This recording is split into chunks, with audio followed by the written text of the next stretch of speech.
The following program is the work of the broadcast students at the British Columbia Institute of Technology.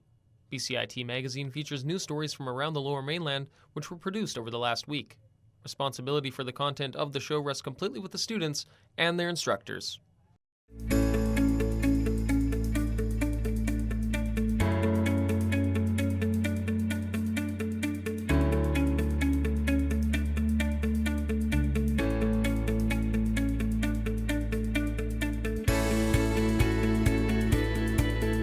Coming up on BCIT Magazine, dedicated protesters fight two controversial bills. Vancouver's LGBTQ+ community holds a vigil for victims in Toronto. And there's a seed swap at a local free market.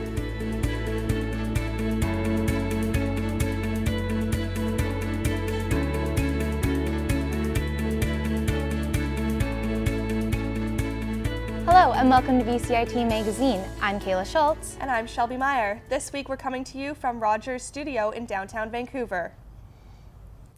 Protesters at Nanaimo Station were there for the 153rd week in a row.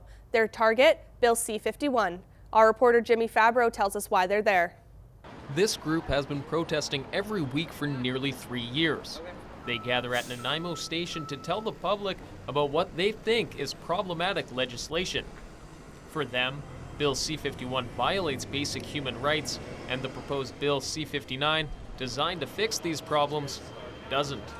It's in reading in Parliament right now, but it makes things worse. It's changed a little bit about what Bill C-51 is, but it's also made their cyber spying and the ability for them to collect more mass data easier. Bodine says when Bill C-51 was introduced in 2015, more Canadians signed the petition to stop it than any other bill before. More than 300,000 signatures were collected, but C-51 went ahead anyway. Now their sights are also set on Bill C-59. The BC Civil Liberties Association has taken aim on their website, saying, the BCCLA welcomes some long-needed fixes, but remains disappointed with so much of Bill C-51 still intact. Scrap C-59. For Bodine and the other protesters, these bills aren't justified. It's not about these anti-terrorism bills and these secret operations to entrap people. It's about communication and developing our society together. With Bill C-59 currently on the table in Parliament, this group plans to protest for many weeks to come. Jimmy Fabro in Vancouver for BCIT Magazine. I'm joined now with our reporter Jimmy Fabro. Jimmy, can you tell us more about the reason for the small turnout this week? So, Kayla, there was a stalled Expo Line train downtown that was stopping commuters from coming from downtown to Nanaimo Station. Some of the protesters couldn't make it out before the train was fixed at 5:30 p.m. And Jimmy, what is the government's justification for this controversial bill? So, Kayla, the Canadian government's justification for this bill is that they only use these tactics if terrorism is suspected. But under the legal definition, terrorism can include interference in the Canadian economy. So even acts such as peacefully blocking construction of a pipeline can be considered terrorism. Thanks, Jimmy. No problem. Vancouver's LGBTQ+ community held a vigil for the murdered and missing men in Toronto.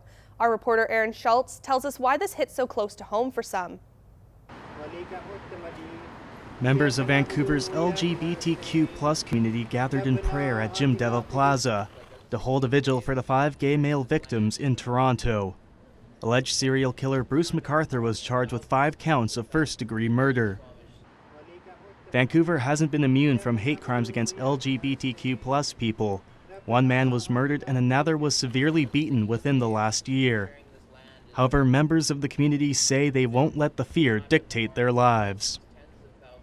I am not going to take fear on, and I don't want the people that I love to take the fear on. I feel for the families, I feel for the friends, and I feel for my community, but no, I'm not fearful. The vigil's organizer Len Tooley moved from Toronto to Vancouver a few months before charges were laid, and thought the city needed a time to mourn and grieve in a tragedy that hits close to home. There are some people in our community who are more marginalized, and when they go missing, and they're more likely to go missing, that those cases can remain unsolved for a long time, which they did in Toronto. So it was partly an emotional opportunity to grief, but also a time for us to remember as a community that we need to stand in solidarity with those who are more marginalized and value their lives. Some members of the community believe events such as the vigil is a way for them to take back control when faced with a tragedy. Aaron Schultz in Vancouver for BCIT Magazine. Another candlelit vigil was held this week, this one commemorating those lost in Quebec's Grand Moss Massacre. Our reporter Amar Baines tells us how one community came together in solidarity. At Holland Park in Surrey, a group of people joined together to bring light to what they saw as a dark day, where 6 worshippers were killed and 15 were injured during an attack at the Grand Mosque in Quebec City. The lead organizer from the Coalition Against Bigotry Pacific says the vigil was part of an ongoing fight against racism. Well, I think it means that we have to do more to stop innocent people from dying like this. People shouldn't be killed while they're praying, or people should not be killed for protecting other people who are going to pray. The message was delivered with colorful banners, lit candles, and prayers. Once people don't feel like they are part of that fabric, that community. 3 local MLAs attempted to show their support for those lives that were lost. For me, what this day means is communities coming together and remembering not only the victims, but also acknowledging that racism exists and we need to address it, and we only address it when we're all together, and so that's what this day means to me. For those that attended the vigil, say that racism in Canada has progressively gotten worse. No, I think it's really bad, and I think it's been getting worse recently with the advent of Donald Trump. He's emboldened the nastiest streak of inferior commentary in his country and ours. For now, it's all about sending the message of peace and anti-racism. Amar Baines in Surrey for BCIT Magazine. Thank you, everybody. The BC government has revealed some details about regulating and selling non-medical marijuana. Our reporter Aaron Schultz tells us why some established stores may not be eligible for a license. Cannabis is getting closer to getting the green light. The BC government is preparing for non-medicinal cannabis's legalization in July, with a series of bills to implement the regulations. Some of the rules for retailers include separate sales from BC liquor stores. Businesses can register for retail licenses in the spring. Stores may only sell cannabis products. Current dispensaries can apply for a license, and those with criminal records can apply, but licenses will only be granted on a case-by-case basis. The latter could put out the flame for businesses such as Mark and Jody Emery's Cannabis Culture. Cannabis Culture has a history of being arrested and raided and closing, opening, and just surviving and being able to keep coming back. And even though it's illegal now and it's been illegal in the past, everything in the community has flourished. So the laws don't eliminate us. The laws just give us more reason to continue being activists.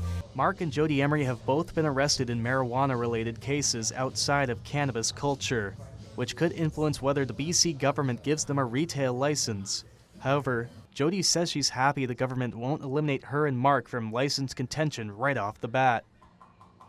Cannabis Culture is going to be 25 years old next year, and we've been on the front lines of legalization activism, so I am determined to find a place in the legal landscape for Cannabis Culture to operate. Even if Cannabis Culture doesn't get a retail license in Vancouver, Jody says there's still a reason to keep opening stores as a campaign for more freedom and rights. And the landscape will continue to change, as the BC government says all governments will have to assess and refine cannabis policy in the months and years to come. Aaron Schultz in Vancouver for BCIT Magazine. Alberta Premier Rachel Notley has boycotted BC wine. Alberta will no longer be importing BC wines in response to delaying the Kinder Morgan pipeline project. Premier John Horgan says BC has the right to make sure the pipeline is correct for the province. Coming up after the break, volunteers feed the community. And BCIT partners with a charity for a new cafe.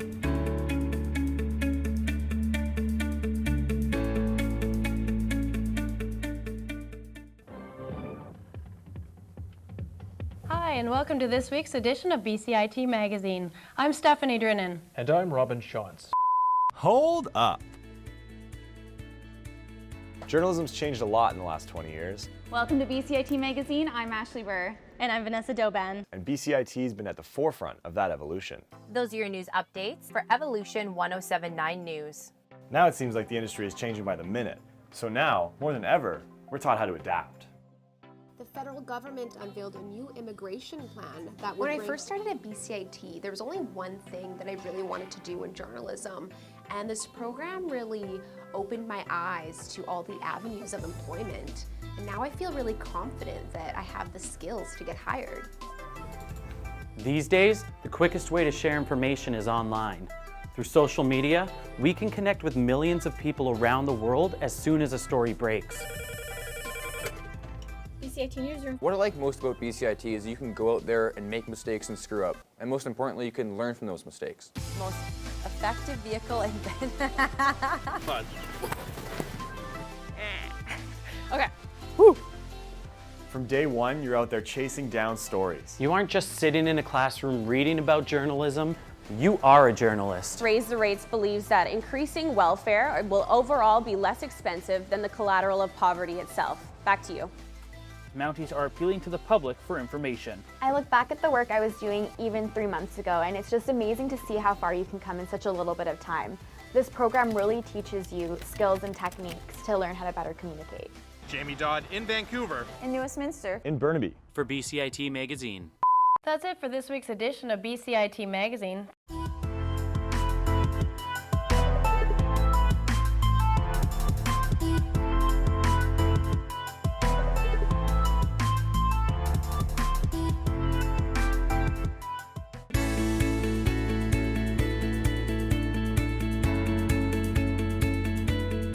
BCIT has partnered with Burnaby Family Life to open a new cafe. My co-anchor Kayla Schultz tells us how the school is providing a free space to raise funds for the local community.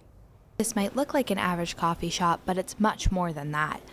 The Burnaby Family Life Cafe is a new concept that began as an off-the-cuff idea for BCIT to closely work with local charities. In only 3 months, the cafe has hired 2 people in BFL programs who are new to Canada. Felt like it would be generally a small little venture that had happened. It's been so successful for both BCIT and Burnaby Family Life because they've been actually able to hire 2 participants from the program. The kitchen manager says the smaller space allows them to teach participants valuable skills. So the people that are coming to join me don't have any background in kitchen, but we're giving them an opportunity in a very comfortable environment to learn the skills that they can use and take with them. At the cafe, customers can purchase everything from tea, coffee, and breakfast to snacks and daily lunch specials. All proceeds from purchases go directly to Burnaby Family Life. And all the funding is actually going back to Burnaby Family Life as well, to that program. So we're really lucky because I think it really allows BCIT to give back to the local community. BCIT says in the future they hope for more opportunities to give back to the local community. Kayla Schultz in Burnaby for BCIT Magazine. Sunday strollers on Commercial Drive may have seen people serving up free bowls of hot soup. Lauren McFarland tells us who they are and what they're doing. It starts with one bag of bread. But soon, more volunteers are here to set up a unique display. Every week, local activists gather at Grandview Park to host Food Not Bombs and give out free food to anyone who stops by. Ethan Earl helped bring the event to Commercial Drive. He says it's a small part of a much larger movement.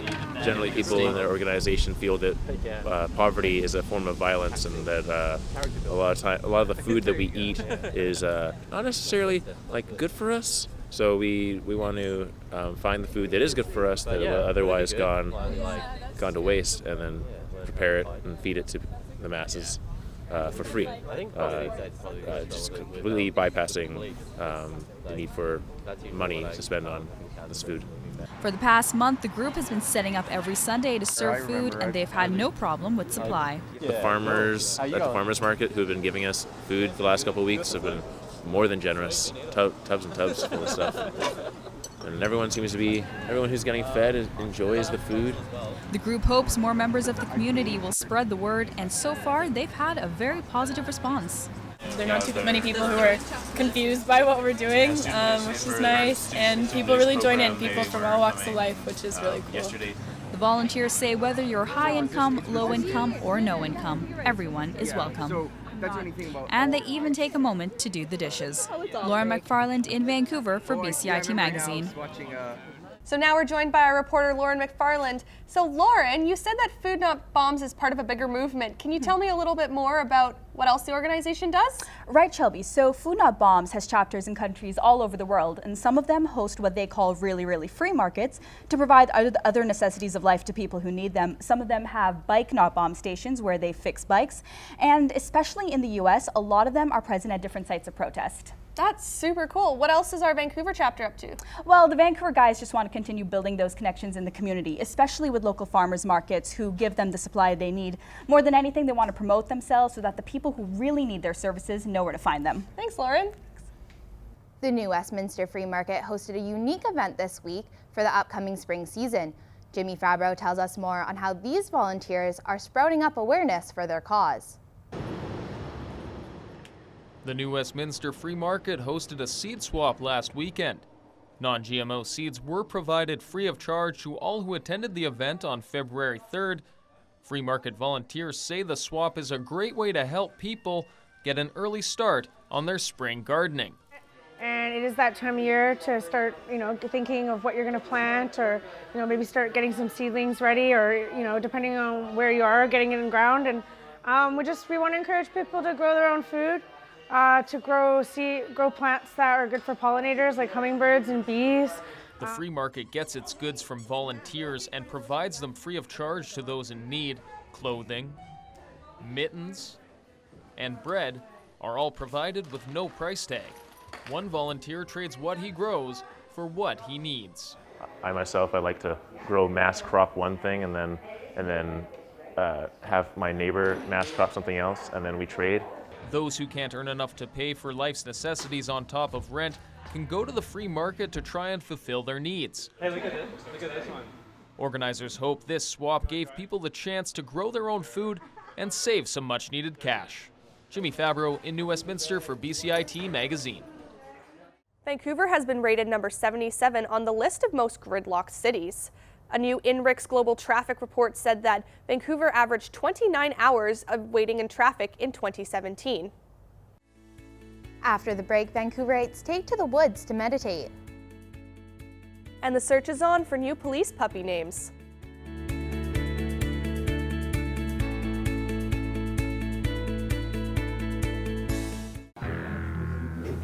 Backroad or control.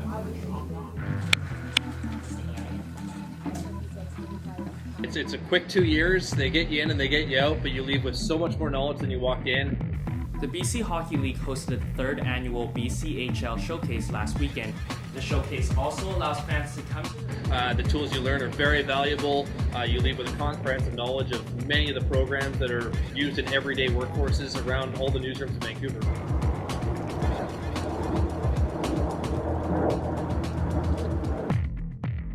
Beginning of your 2-year program, you don't really expect that in 2 years' time you're walking out ready to be a part of the journalism industry.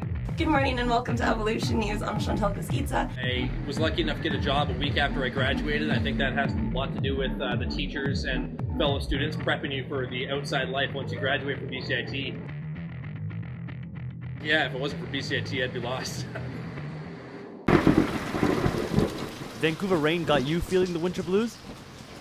Well, BCIT News has got you covered. Check out these upcoming events to put the spring back in your step. Channel your inner Elsa as the Whistler Ice Kingdom celebrates a 300-year-old Chinese tradition of friends and family gathering to create sculptures out of snow and ice. The event involves 40,000 square feet of excitement, including an interactive snow sculpture exhibition, a snow slide, and a maze. If your idea of fun in the snow includes huffing and puffing up the side of a mountain, then the 8th annual Snowshoe Grind Mountain Run is for you. On February 25th, seasoned veterans and first-time snowshoers are invited to test their limits as they run, walk, or crawl their way up the Grouse Grind. Maybe passing out in the cold sweats isn't your idea of fun. How about relaxing as you take in the beauty of lanterns in the garden? It's a folktale-themed light festival that promises to transport you to the land of fairy tales, fantasies, and dreams through Chinese folklore. Or maybe your home is in need of some TLC. Well, the BC Home and Garden Show is the place for you. Hundreds of booths are on site to inspire, hand out helpful tips, and offer you show-only deals. So strap on your tool belt and your comfiest loafers as you bargain your way to home improvement glory. Well, that's a look at some of the events that are happening around the Lower Mainland on this week's community calendar. Welcome back to BCIT Magazine. The VPD and Vancouver Parks Board have announced a joint pilot project where they're going to be handing out tickets. But they're not for speeding. Instead, they're going to be focusing on positive acts by youth. Our producer Joel Ballard has more. Thanks, Shelby, and I'm actually joined now by Julie Birch. Thank you so much for being on BCIT Magazine. Well, it's my pleasure. Thank you for having me. Thank you. So to start off, I just wanted to know why do you think this is an important program for you guys to pilot? Well, the Positive Ticket program is extremely important for us as a school liaison officer in the City of Vancouver, empowering youth and recognizing positive social behavior is super important for us. So how are you going to identify who to give a ticket to? Will it be people calling in? Will it be people that you see on the street, random acts of kindness? You know, it'll be a combination of things, but the main goal is to recognize behavior that we witness and to reward young people that are making positive choices and displaying good behavior. And so the positive tickets that will be handed out, they'll be good for drop-in admissions to the rec centers. Why was that chosen as the reward? Well, we think, you know, ultimately for young people to involve them within the community and get them involved within our community programs. The drop-in visits that they can get at the rec centers will enable them to use the facilities. It's also promoting healthy lifestyle and, you know, getting them interacting with our community workers as well. And how was this idea created? Is it a program that's been tested before elsewhere in Canada? It was tested in 2010 in Richmond, and it was a great success in Richmond. And of course, since that time, we've taken the opportunity ourselves of pushing forward the initiative with the Vancouver Park Board. So we're pretty excited about that. It's a really great opportunity for us to build some really lasting relationships with youth in the community, and also give us our police officers the opportunity of dealing with youth in a positive way, not just negative. All right, fantastic. Thank you so much for joining me. Thank you so much for having me. All right, back to you in the studio. Across the Fraser, Surrey RCMP's Name the Puppy contest has begun. As Ashley Burr reports, it's more important than ever for kids to create bonds with their local police. Another batch of recruits is joining the RCMP. But in this case, 4 legs are better than 2. 13 new puppies are joining the force, and the annual Name the Puppy contest is back. Andrew Chin picked last year's name, but for Andrew, this is about more than just a new name for a puppy. What do you want to do when you grow up? Be a police officer and get my own puppy. Corporal Mike Jordan connected with his police dog, Dave, 6 years ago. Jordan sees this contest as an important way for young people to connect with their local police. It's a good way to interact with the youth outside of our more formal role, and it's a good way for me to interact with the kids and ground myself again that there are great people around the community in that, instead of dealing always with the negative that we often come across. Sure do. Andrew's winning name last year was Cage. He says he believes every police dog deserves to have a tough name. Because to scare away the bad guys and correct them with go to jail. 1 in 3 dogs that go through the entire training actually make it to the field. Dogs like puppy Cajo behind me. It takes about 58 days of training for these dogs to actually get out there. For Andrew, it doesn't matter if these pups pass or fail. He's just happy to have left a mark with a brave name for some brave friends. Ashley Burr in Surrey for BCIT Magazine. Some Vancouverites are heading into the forest to find inner peace. Our reporter Danielle Carr tells us how forest bathing is becoming the new craze in meditation. The forest can be a sanctuary for many, and for these people, it's a place to journey inwards. It's so easy today just to be caught up in our minds, and really being caught up in your mind all the time, compulsive thinking results in like us being tangled in all these knots. Whereas when we're present with things and we can accept things as they are, life is more enjoyable and more meaningful, and there's this deeper sense of awe and wonder, especially in the forest.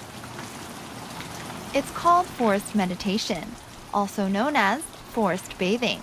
The practice originated in Japan, where it's considered healthy to immerse one's senses in nature.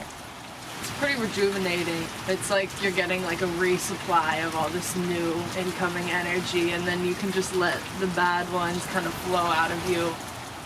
Guides say it helps them to live in the moment. I just feel alive in the forest, to the air, to the water, to the soil. Being in the forest for me has always been my refuge from this, sometimes crazy world. Some in this group say it brings them closer to inner peace. Through walks in the forest, where we're focusing on the senses and our sight and remaining quiet, and things just slow down a little bit and you're able to just fully be present. For others, it's a great excuse to be outdoors. It's really relaxing for me, and there's something about being outside in the wilderness that you can take in those deep breaths of air that I love so much. Organizers say they'll hold more guided forest meditations in the future, but that anyone can practice on their own by going outside and listening to the sounds of the forest. Danielle Carr in Vancouver for BCIT Magazine.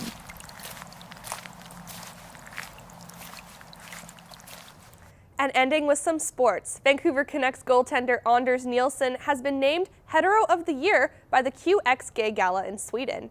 He did this by wearing a pride flag on the back of his mask, and he said he did it to support his gay friends. New uniforms have been unveiled by the Vancouver Whitecaps. The jersey's silver-gray trim is a tribute to BC ironworkers killed during construction of the Second Narrows Bridge. If you have any questions regarding the show, you can contact us at bcit-broadcast.com or bcitbroadcastnews.ca. Thanks for watching BCIT Magazine. I'm Shelby Meyer. And I'm Kayla Schultz. We now leave you with a look at Stanley Park's Rambling Creeks.